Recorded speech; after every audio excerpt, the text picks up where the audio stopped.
जिसने अपनी महिला मित्र की हत्या कर उसके शव के कई टुकड़े किए और 18 दिनों तक महरौली के जंगलों में फेंकता रहा। ये दिल्ली पुलिस की गिरफ्त में है। दरअसल 6 महीने पहले इस हत्याकांड को अंजाम दिया गया था। आफ्ताब की दोस्ती श्रद्धा, जो कि उसकी महिला मित्र थी, मुंबई में हुई थी और उसके बाद दिल्ली आकर ये दोनों लिव इन में रहने लगे। लगातार लड़ाई झगड़े होते थे और 18 मई को झगड़ा हुआ दोनों के बीच, जिसके बाद पहले तो आफ्ताब ने उसका मुंह दबाकर उसकी हत्या कर दी और उसके बाद श्रद्धा के शव के टुकड़े करके थैली में बांधकर 18 दिनों तक थोड़े थोड़े टुकड़े महरौली के जंगलों में अलग अलग इलाकों में फेंकता रहा ताकि उनके टुकड़ों को डिस्पोज किया जा सके और वो पकड़ा ना जा सके। लेकिन बाद में जब उसके एफबी पोस्ट पर कोई भी पोस्ट नहीं आई तो श्रद्धा के परिवार वालों को शक हुआ और उसके बाद मामला पुलिस तक पहुंचा, जिसके बाद जांच में जो है सामने आया कि इस हत्याकांड को अंजाम श्रद्धा के मित्र, जो उसका लिव इन पार्टनर भी था, उसने दिया था।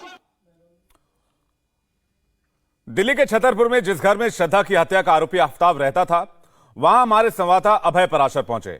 इसी घर में श्रद्धा की बेरहमी से हत्या की गई थी। आपको एक और रिपोर्ट दिखाते हैं उस घर से जहां पर उसकी हत्या की गई।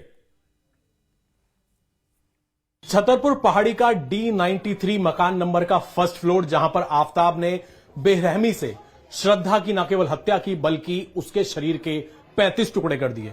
6 महीने पहले इस वारदात को अंजाम दिया और अब जाकर इस पूरे मामले का खुलासा हुआ है, जब आफ्ताब को यह D93 फ्लैट में से करीब 4 से 5 दिन पहले दिल्ली पुलिस ने गिरफ्तार किया। असल में श्रद्धा और आफ्ताब मुंबई में लिव इन में रहते थे। उनके श्रद्धा के परिवार को इस बात से प्रॉब्लम थी, जिसके बाद वो दिल्ली आ गए और फिलहाल ये तस्वीरें आप घर के अंदर की देख रहे हैं। इस खिड़की के जरिए मैं आपको ये तस्वीरें जो है वो दिखाना चाह रहा हूं।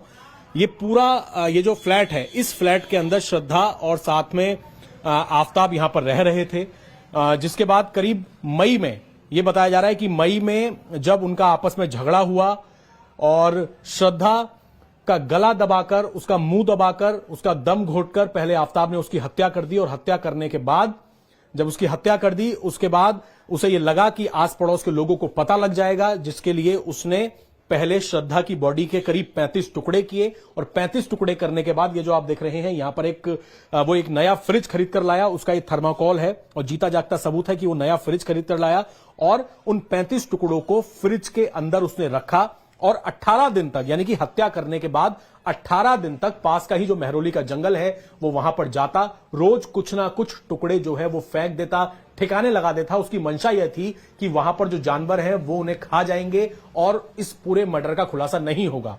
लेकिन जो लड़की के पिता हैं, बताया जा रहा है कि वो मुंबई में सोशल मीडिया साइट्स के जरिए लड़की की फोटो देखते रहते थे और उन्हें पता लगता रहता था कि उनकी बेटी कहां है। लेकिन पिछले कई दिनों से जब सोशल साइट्स पर श्रद्धा की कोई एक्टिविटी नहीं हुई, उनके पिता परेशान हुए, मुंबई में मिसिंग का केस दर्ज कराया। मुंबई पुलिस ने दिल्ली पुलिस से संपर्क साधा और दिल्ली पुलिस के साथ ये जो D93 मकान है, एक लोकेशन ट्रेस की गई, मोबाइल नंबर के जरिए लोकेशन ट्रेस हुई। उसके बाद आफ्ताब को यहां से गिरफ्तार किया।